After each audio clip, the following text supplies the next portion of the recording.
Hello viewers, నమస్తే. Welcome to our channel భాగ్యనగరంలో బంగారు తోట.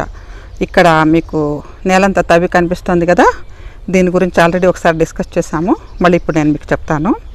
ఓకే, ఇది చాలా ఇంపార్టెంట్ ఇన్ఫర్మేషన్. మీకు ఎవరైనా కొత్తగా మొక్కలు పెట్టుకోవాలనుకునే వాళ్ళు, అది నేలలో అయినా లేకపోతే గమ్లా అంటే పూల కుండీలలో అయినా టబ్బుల్లో అయినా ఎక్కడైనా కూడా పాటించాల్సిన పద్ధతుల గురించి నేను చెప్తున్నాను.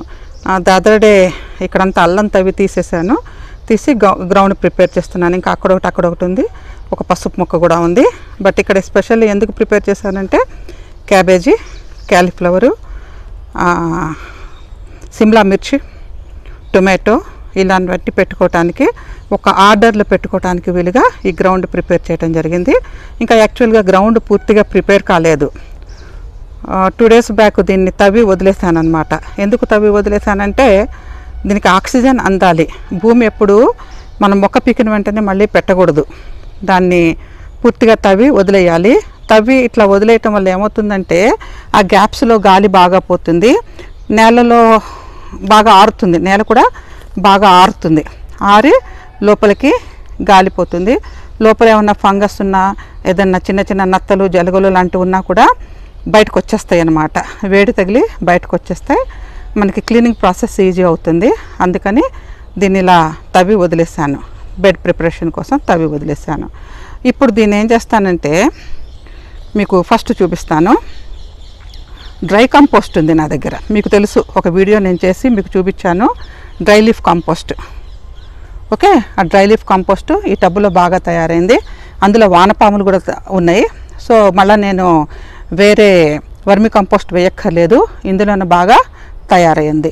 అట్లాగే యూతల టబ్బులో మీకు ఒక వీడియోలో చూపించాను, ఈ కల్చర్ తయారు చేసుకోవడం చూపించాను. ట్రైకోడర్మా విరిడి సూడోమోనాస్ కల్చర్ తయారు చేసుకోవడం చూపించాను కదా, ఈ కల్చర్ని వేసుకుంటాను. ఎందుకంటే ఇది అందరూ తెలుసుకోవాల్సిన విషయం, ఇంపార్టెంట్ మ్యాటర్. ఎందుకంటే మన ఇప్పుడు డ్రై లీఫ్ కంపోస్ట్ వాడుతున్నాను నేను, లేకపోతే వర్మీ కంపోస్ట్ వాడతాను, ఏదైనా లేకపోతే వెజిటబుల్ కంపోస్ట్ కానీ, ఎనీ కంపోస్ట్ మనం యూజ్ చేసినప్పుడు అందులో గుడ్ ఫంగస్, బ్యాడ్ ఫంగస్ రెండు ఉంటాయి. బ్యాడ్ ఫంగస్ ఎక్కువగా ఉంటుంది. ఒకవేళ ఈ కంపోస్ట్ వాడేటప్పుడు ఏమవుతుందంటే తేమ శాతం ఎక్కువ ఉందనుకోండి, ఫంగస్ వస్తుంది. ఫంగస్ రావటం వలన మన మొక్కలు పడిపోవటము, లేకపోతే వేరుకుళ్ళు తెగులు రావటం జరుగుతుంది. అందుకని చెప్పి మనం కంపోస్ట్ వాడినప్పుడల్లా ఈ కల్చర్ కూడా వాడుకోవాలి. ఈ రెండు మిక్స్ చేసి వాడుకోవాలి. సో నేనేం చేస్తానంటే ఫస్ట్ ఈరోజు చాలు చేయటం లేదు, ఈరోజు ఈ ఏరియా, ఈ డెవలప్ చేసిన ఏరియా చూసారు కదా, చాలా పెద్ద మడి, ఇది చాలా పెద్ద మడి. ఈ మడంతా నేను ఈ కంపోస్టు ప్లస్ కల్చర్ స్ప్రెడ్ చేస్తాను. స్ప్రెడ్ చేసి బాగా కలిపి ఉంచుతాను. కలిపి ఉంచి ఒక డే ఆగినాక చాళ్ళు చేస్తాను. చాళ్ళు చేసిన తర్వాత నారు నాటుతాను. ఈ చాళ్ళు చేసుకోవడానికి లేకపోతే కంపోస్ట్ వేసుకోవడానికి ముందు మన నేలను ఒకసారి పరిశీలించుకోవాలి. ఎందుకంటే మనకు తెలుసు చెదలు, వైట్ హ్యాండ్స్ చాలా ఎక్కువ ఉంటాయి. కొన్ని ఏరియాలలో వైట్ హ్యాండ్స్ చాలా ఎక్కువ ఉంటాయి. నాకు కూడా ఆ ప్రాబ్లం ఉంది. నేను ఇప్పుడు మీకు అది చూపిస్తాను. ఓకే, మనం ఎప్పుడు కూడా ప్లాంటేషన్కి వెళ్ళే ముందు గ్రౌండ్ బాగా చెక్ చేసుకోవాలి. స్పెషల్లీ ఇక్కడ మీకు ఒక గూడు లాంటిది కనిపిస్తుంది కదా, అదేదో కాదు, వైట్ హ్యాండ్స్ది. ఈ ఏరియా అంతా వైట్ హ్యాండ్స్ ఉన్నాయి. ఎందుకు చెప్తున్నానంటే వైట్ హ్యాండ్స్ గ్రౌండ్ మొత్తం తిరుగుతాయి, ఎక్కడ సెల్యులో దొరికితే అక్కడ తింటాయి. కానీ వాటి గూడు అంటే వాటి కాలనీ ఒకటే చోటు ఉంటుంది. మనకి వాటి కాలనీ ఎక్కడుందో తెలిస్తే వాటిని కంట్రోల్ చేసుకోగలుగుతాం, అవాయిడ్ చేయగలం, కానీ పూర్తిగా నాశనం చేయలేము. ఎందుకంటే ఇమ్మీడియట్గా షిఫ్ట్ అయిపోతాయి, ఒక ప్లేస్ నుంచి ఇంకో ప్లేస్కి షిఫ్ట్ అయిపోతాయి. అది చచ్చిపోవటం జరగదు. రాణి చీమ ఉంటుంది కదా, అది కాలనీ మొత్తం సైన్యంతో సహా వెళ్ళిపోతుంది, ఇక్కడి నుంచి షిఫ్ట్ అవుతుంది. సో మనకి షిఫ్ట్ చేసుకోవచ్చు, అంతే తప్పితే వాటిని పూర్తిగా నాశనం చేయలేము. అయితే తవ్వేటప్పుడు ఇక్కడ కనిపించింది అనమాట, ఈ గూడు ఉంది. అంటే ఈ ఏరియా మొత్తంలో దాని ఉంది. లోపల చాలా లోపలికి పెద్ద బిల్డింగ్స్ లాగా కట్టేస్తుంటే, మీకు ఏమన్నా డౌట్ ఉంటే వైట్ హ్యాండ్స్ గురించి బోల్డంత ఇన్ఫర్మేషన్ ఉంటుంది యూట్యూబ్లో, మీరు చూడండి. లోపల బిల్డింగ్సే కన్స్ట్రక్షన్ చేస్తాయి. ప్రస్తుతం నాకేంటంటే నాకు తవ్వినప్పుడు నాకు ఎక్కడ వేరే దగ్గర వైట్ హ్యాండ్స్ కనిపించలేదు, కానీ ఇక్కడ దాని సెటిల్మెంట్ ఉందన్నమాట. సో ఆ సెటిల్మెంట్ ఉన్నది అప్పుడు చూడండి లోపల కనిపిస్తున్నాయి కదా, చిన్న చిన్నగా తిరుగుతున్నాయి. ఇప్పుడు చూడండి బాగా కనిపిస్తాయి. ఎన్లార్జ్ చేసి చూపిస్తాను. చూసారు కదా, అదిగోండి. సో అవి కట్టుకున్నటువంటి గూడు అన్నమాట. ఇవి ఈ తెల్ల తెల్ల పదార్థం ఏదో కాదు, వాటి గూడుని కన్స్ట్రక్ట్ చేసుకున్న మెటీరియల్, ఆ మెటీరియల్. సో ఆ మెటీరియల్ చూసినాక నాకు తెలిసింది ఈ ఏరియాలో దాని ఇది ఉందని. సో నేను ఇక్కడ దాన్ని అవాయిడ్ చేయాలి, ఇక్కడి నుంచి అది షిఫ్ట్ అయిపోయేటట్టు చేయాలి, ఈ ఏరియాలోకి మళ్ళీ రాకుండా చేయాలి, లేకపోతే మన మొక్కల్ని తినేస్తుంది. వాటికి సెల్యులోజ్ అంటే చాలా ఇష్టం. అందుకని నేను ఏం చేస్తున్నా అంటే కిరోసిన్ యూజ్ చేస్తున్నాను. కిరోసిన్ ఇక్కడంతా ఈ నా ఫింగర్ కనిపిస్తుంది కదా, ఈ ఏరియా అంతా నేను కిరోసిన్ చల్లుతున్నాను. ఎస్పెషల్లీ ఇక్కడ కొంచెం ఎక్కువ కిరోసిన్ వేస్తాను. దానివల్ల ఏమవుతుందంటే ఇవి ఇక్కడి నుంచి వాటి కాలనీని షిఫ్ట్ చేసేసుకుంటాయి. నాకు షిఫ్ట్ చేసుకుంటే చాలు, నా మొక్కలు సేఫ్ ఉంటాయి. అందుకని నేను మీకు చూపిస్తాను ఎలా కిరోసిన్ వేసుకుంటున్నాను. సో నేనేం చేశానంటే ఈ కిరోసిన్ బాటిల్కి ఈ స్ప్రేది పెట్టేసి స్ప్రే చేస్తాను. స్ప్రే చేయటం వల్ల ఏంటంటే ఇవి అవాయిడ్ చేయడానికి అవుతుంది మనకి. చూస్తున్నారు కదా, మన కిరోసిన్ పొయ్యక్కర్లేదు, బాటిల్ ఎత్తి ఇలా స్ప్రే చేసేయాలి. ఇలా స్ప్రే చేసేస్తే ఆ వాసనకి ఇవి ఇక్కడి నుంచి వెళ్ళిపోతాయి. ఇలా వేసి ఒకరోజు వదిలేస్తాను. ఒకరోజు వదిలేసినాక మళ్ళీ కంపోస్ట్ అది వేసి బాగా కలుపుతాను. కలిపినాక చాలు చేస్తాను అన్నమాట. ఇలా మనం ముందు బెడ్స్ ప్రిపేర్ చేసుకోవాలి. నేను కంపోస్ట్ వేసి కలిపినాక చాలు చేసి నాటుకోవటం మీకు చూపిస్తాను. వైట్ హ్యాండ్స్ని అయితే ఇలా అవాయిడ్ చేసుకోవాలి.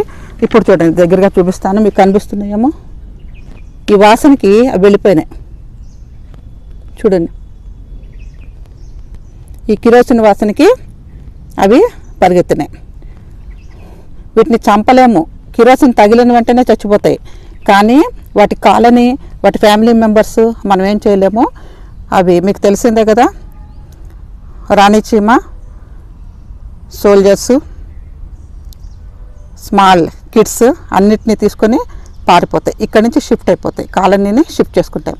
మనకి కాలనీ షిఫ్ట్ చేసుకుంటే చాలు, మనం మొక్కలు పెట్టుకోవచ్చు. ఓకే, ఇక్కడ నేను మనం తయారు చేసుకున్న కల్చరు అలాగే డ్రై లీఫ్ కంపోస్ట్ ఈ రెండు ఎలా తయారైనా చూపిస్తాను. ఫస్ట్ కల్చర్ చూపిస్తాను చూడండి. అదర్ వీడియోలో నేను కావాలంటే లింక్ ఇస్తాను డిస్క్రిప్షన్లో. ట్రైకోడర్మా విరిడి ఎలా కల్చర్ చేసుకున్నామో. బూజు డెవలప్ అవుతుంది అనుకున్నాం కదా, బూజు స్లోగా గ్రీన్గా మారుతుందని కూడా చెప్పుకున్నాం. ఇక్కడ చూడండి, మీకు బూజు కనిపిస్తుంది, బూజు కనిపిస్తుంది చూసారా. అలాగే ఇక్కడంతా కూడా చూడండి తెల్ల తెల్లగా ఎలా డెవలప్ అయిందో, బూజు డెవలప్ అయింది. సో ఇది మొత్తం మనం ఈ బెడ్లో వేసుకున్నప్పుడు, ఇదిగోండి ఈ బెడ్లో వేసుకున్నప్పుడు ఇది బెడ్లో వేసి కలుపుకుంటాం కదా. సో ఈ ఏరియాకంతా కూడా ఇది సరిపోతుందన్నమాట. సో ఫంగస్ రాకుండా మొక్క స్ట్రాంగ్గా పెరగడానికి హెల్ప్ అవుతుంది ఇది. అలాగే ఇది చూడండి, ఇది డ్రై లీఫ్ కంపోస్టు. 3 నెలలు పట్టింది తయారవటానికి, ఎందుకంటే వానాకాలం చలికాలం కదా. అది చూడండి, ఇందులో చూడండి వామ్స్ ఎలా డెవలప్ అయినాయో చూపిస్తాను. డ్రై లీఫ్ కంపోస్ట్ కూడా మనం వదిలేస్తే స్లోగా వామ్స్ డెవలప్ అయినాయి. అందులో చూడండి వామ్స్ ఎలా డెవలప్ అయినాయి, లీవ్స్. ఇప్పుడు మీకు క్లియర్గా కనిపిస్తున్నాయి కదా, అదిగోండి. అంటే ఇది బాగా తయారైంది.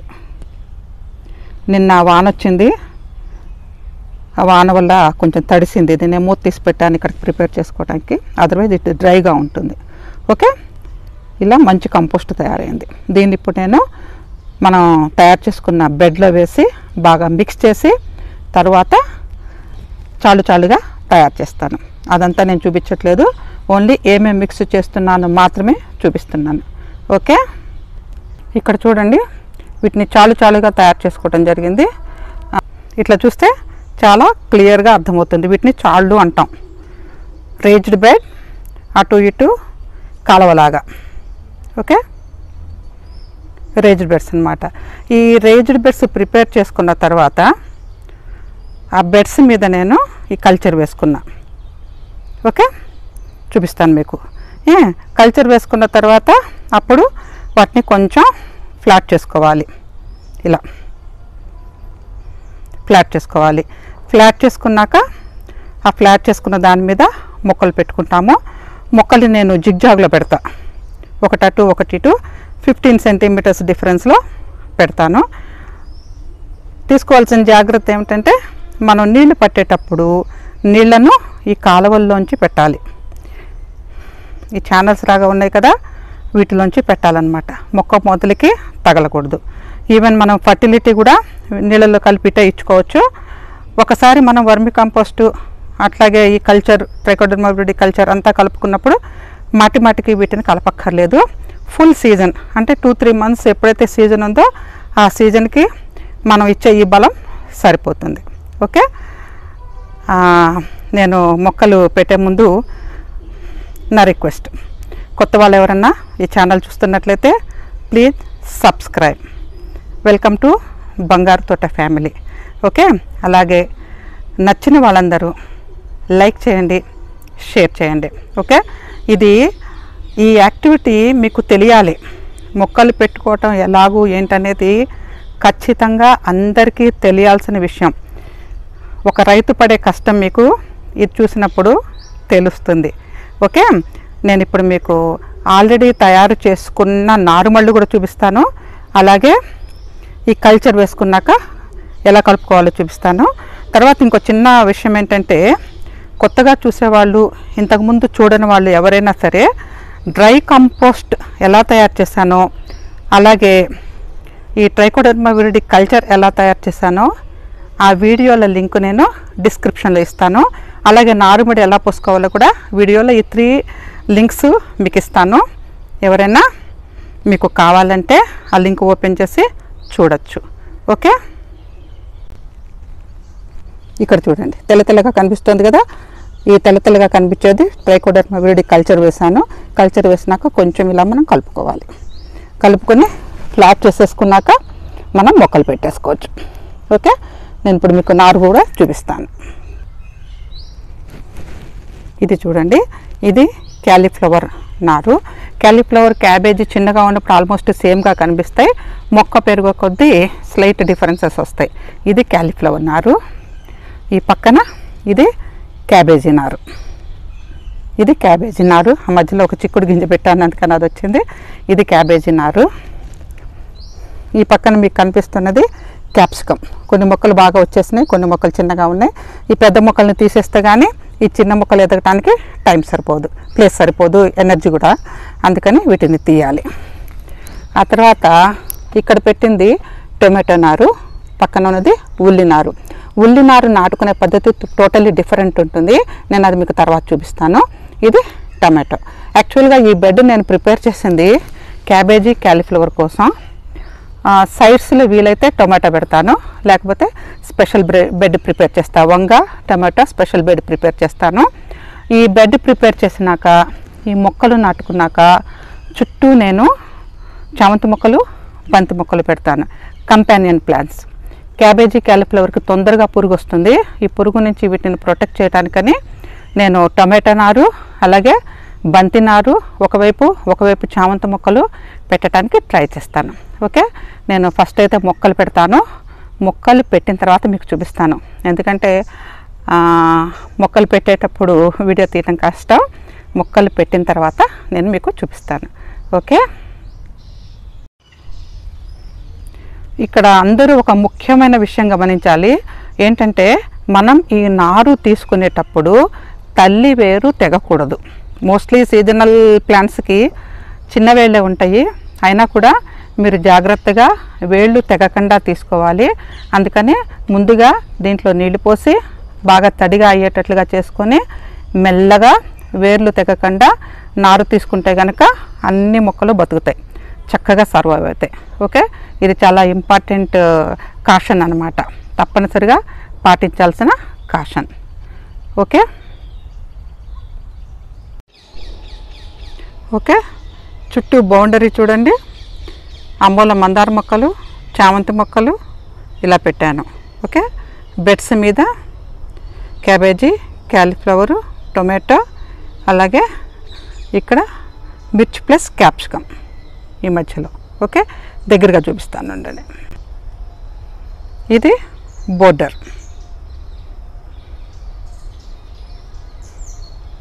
కంపానియన్ ప్లాంట్స్ చెప్పాను కదా, ఇలా బోర్డర్ ఇంకా పూర్తిగా పెట్టలేదు, చిక్కడి పడిపోతుంది, రేపు కంప్లీట్ చేస్తాను.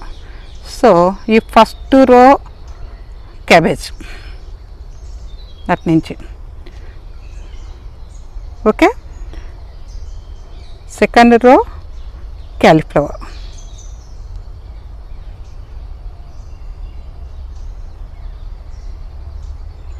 జిగ్జాగ్ వేలో పెట్టా.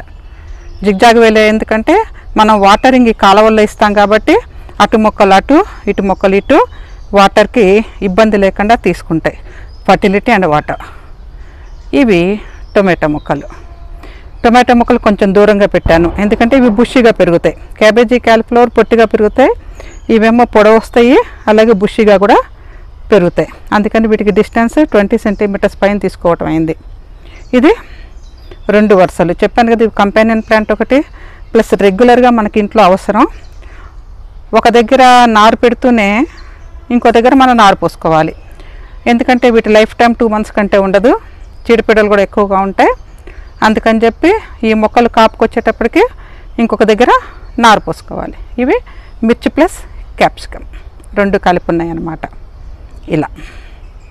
ఇలా పెట్టుకోవాలి, మధ్యలో ఇంత గ్యాప్ ఉండాలి. అప్పుడే మనకి వీడింగ్ ఈజీ అవుతుంది, వాటరింగ్ ఈజీ అవుతుంది. మన మొక్కకి పురుగు పుట్ర వస్తే అంటే ఇన్సెక్ట్స్ ఏమన్నా ఉన్నా, ఇన్ఫెక్షన్స్ వచ్చినా వెంటనే మనకి చూడగలుగుతాం, వెంటనే చెక్ చేయగలుగుతాం. ఓకే, ఇప్పుడు మనం వాటరింగ్ గురించి మాట్లాడుకుందాము. మన ఫ్యామిలీ మెంబర్ దివ్య నిన్న నన్ను అడిగిందనమాట, ఆంటీ వాటరింగ్ కూడా చూపించండి అని. ఓకే, యాక్చువల్గా వాటరింగ్ అనేది ఒక్కొక్క ప్లాంట్కి ఒక్కో రకంగా ఇస్తాం. ఇప్పుడు ఇలాంటి కూరగాయలు అనుకోండి, ఇలా చాళ్ళు తీసుకొని చాలా మధ్యలోనే పోయాలి, మొక్క మొదట్లో వేయకూడదు. కాకపోతే ఫస్ట్ రోజు అంటే ఈరోజు మనం మొక్కలు పెట్టాం కదా, ఆ వేళ దగ్గర పొడారిపోతుంది, లూజుగా ఉంటుంది. కాబట్టి మనం చేత్తో ఇలా నీళ్ళు తీసుకొని కొంచెం వేయాలి, ఆ మొక్క తడిసేటట్టుగా. ఎంత ఇలా చేత్తో ఇన్ని నీళ్ళే సరిపోతాయి. ఓకే, అందుకనే పొలాలలో ఏం చేస్తారంటే ముందే బాగా తడిపేసి పెడతారు, మనకు అలా కష్టమవుతుంది పెట్టడం. అందుకని ముందు మనం తడిగానే ఉంది నేల, బట్ స్టిల్ కొత్తగా పీకి పెట్టినప్పుడు వేళ్ళు డ్రై అవుతాయి. అవి డ్రై అవ్వకుండా ఒక గుక్కెడు నీళ్ళు వాటికి పోయాలి. నెక్స్ట్ డే నుంచి మనం ఈ చాళ్ళల్లో నీళ్ళు పోస్తే చాలు, అటు మొక్కలు అటు, ఇటు మొక్కలు ఇటు వాటర్ పీల్చుకుంటాయి. అంతేకాకుండా ఇంకోటి ఏంటంటే వాటర్ కోసం ఈ మొక్క వేళ్ళని బాగా స్ప్రెడ్ చేస్తుంది, వేళ్ళు బాగా పెరుగుతాయి. వేళ్ళు బాగా పెరిగితే మొక్క దృఢంగా ఉంటుంది, మనం ఇచ్చిన ఫర్టిలిటీని బాగా తీసుకోగలుగుతుంది, మొక్క బాగా పెరిగి మనకి మంచి కాపిస్తుంది. అదనమాట. ఇదండి నారు పోసుకోవటం, నారు నాటుకోవటం ఇవన్నీ. సో నేను బంతి మొక్కలు అది పెట్టినాక నెక్స్ట్ వీడియోలో చూపిస్తాను. బోర్డర్స్ అన్నీ పెట్టేసినాక అప్పటికి ఈ మొక్కలు కూడా కొంచెం జానెట్ పెరుగుతాయి కాబట్టి అప్పుడు నేను మీకు చూపిస్తాను. ఈ వీడియో మీ అందరికీ చాలా ఉపయోగిస్తుంది, అది మీరు చెప్పాలి, నేను కాదు. మీకు నచ్చినట్లయితే please once again my request, personal request, subscribe, share it, like it. Thank you very much for watching.